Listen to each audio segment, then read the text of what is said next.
Didžiulis angaras ir 10 iš pirmo žvilgsnio niekuo nuo aplinkinių nesiskiriančių jaunuolių. Užduoties ekspertas, kinologijos specialistas Saulius Pečiulis 9 teste dalyvaujantiems jaunuoliams išdalina į narkotikus panašias medžiagas. 1 iš 10 gaus tikrų narkotikų – kanapių.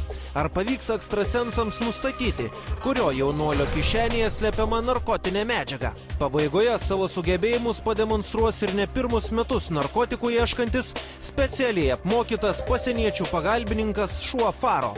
Svarbus momentas – nei vienas teste dalyvaujantis žmogus nežino, kokią medžiagą jis gavo. Tai padarėme specialiai, nes anot ekspertų žmogus, žinodamas, kad jam duota narkotinė medžiaga, gali įsiduoti. Na, o dabar į kovą stoja Andžejus Kučinskis. Vyras kol kas turi 1 kristalu mažiau nei Vanda ir Anika. Andžejui niekada netrūko ryžto, todėl greičiausiai dabar jis stengsis kaip įmanydamas pasivyti savo konkurentes. Juolab, kad trauktis nebėra kur. Arba dabar, arba niekada. Man buvo tikrai labai sunku, todėl kad man neaišku buvo, ką man reikia iškoti, ką čia tokia yra, su kuo čia sujung. Girainas čia yra kita medžiaga. Augalinė kilmė.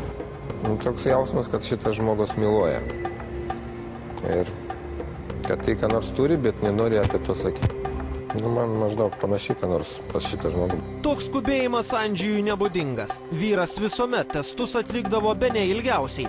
Šį kartą atrodė, kad viskas bus kitaip. Tačiau įsikišus ekspertui, Andžejus angarą paliko dar negreit. Gali būti, kad šitas žmogus myluoja, ką nors, nenori pasakyti, myluoja, bet gali būti visai kitokį. Andžejus visuomet pasižymėjo netradiciniais sprendimais. Ir šį kartą, norėdamas surasti narkotikus, vyras nusprendė išbandyti kiek neįprastą paieškos būdą.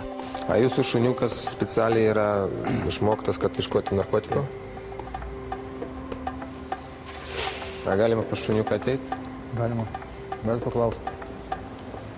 Kaip jų vardas? Faro. Tu žinai, kur iškoti, tai? Gal padėsi man truputį? Faro, geras. Tai prašau to pradėti. Surasti tai gerai. Žinai, ką iškoti.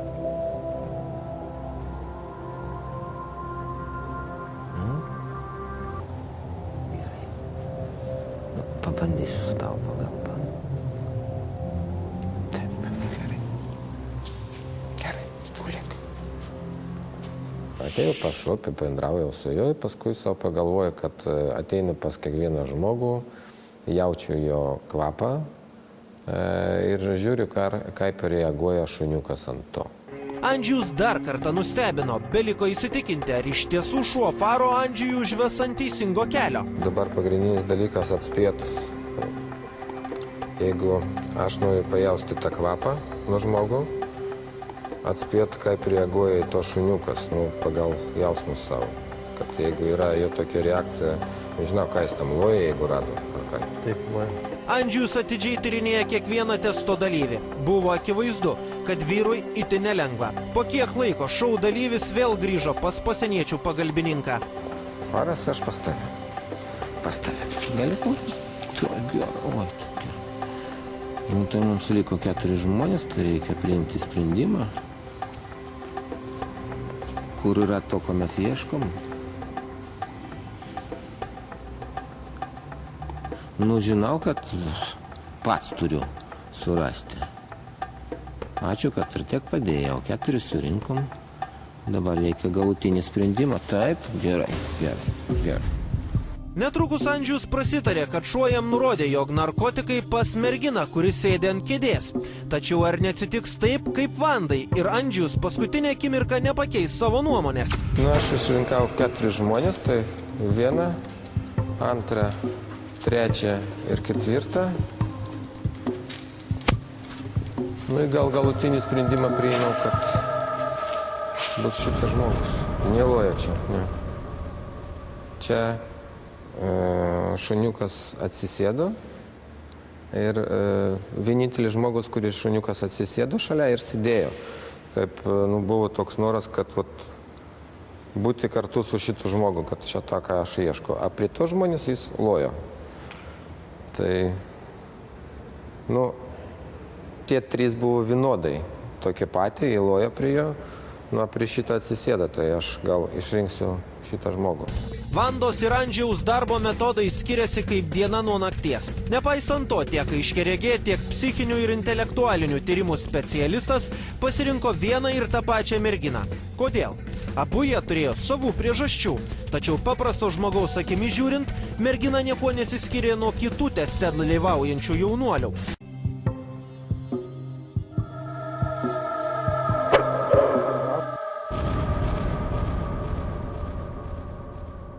Specialistai buvo teistus, profesionalų apmokytas šuo klysti negali. Tuo įsitikinome ir mes. Faro užtikrintai suamsėjo, o kinologas už gerai atliktą darbą pagalbininkui įteikė taip trokštamą kamuliuką. Na, o Vandą ir Andžių belieka pasveikinti. Jie šįkart buvo teisūs. Prieš tą užduotį aš atsiliekiau nuo merginos vieno kristalo ir kad laimėti didelį finalą man reikia laimėti visus užduotis. Ir kada taip išėjo, kad šitą užduotį labai sunku man pavyko, buvo labai gera nuotaika, kad aš sulyginau rezultatą ir mums liko dar 2 užduočiai ir dabar kiekviena užduotį turi aukso kvapą pergalę. Išmušė iškilmingą akimirką, kuomet mes išsiaiškinsime, kas tapo geriausiu Lietuvos ekstrasensu. Labas vakaras, ponios ir ponai. Štai ir baigėsi 3. superfinalo etapas. Mano rankose liudijimas, kurį matydami žmonės sakys, štai aš bendrauju su ekstrasensų mūšio nugalėtoju. Taigi belieka suvesti rezultatus. Ekspertai pasiruošę. Taigi pirmoji užduotis. Kaip su tais dvynukais buvo, geriausiai žinojo Anika. Anika.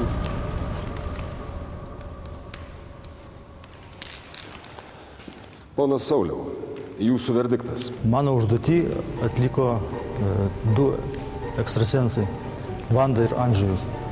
Todėl norėčiau jiems įteikti kristalus. Prašau.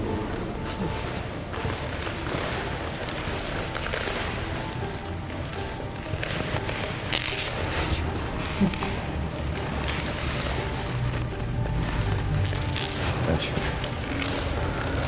Taigi mano užduotis šį kartą buvo ganėtinai aiški ir paprasta ir ją atlikti pavyko tik vieninteliai Vandai.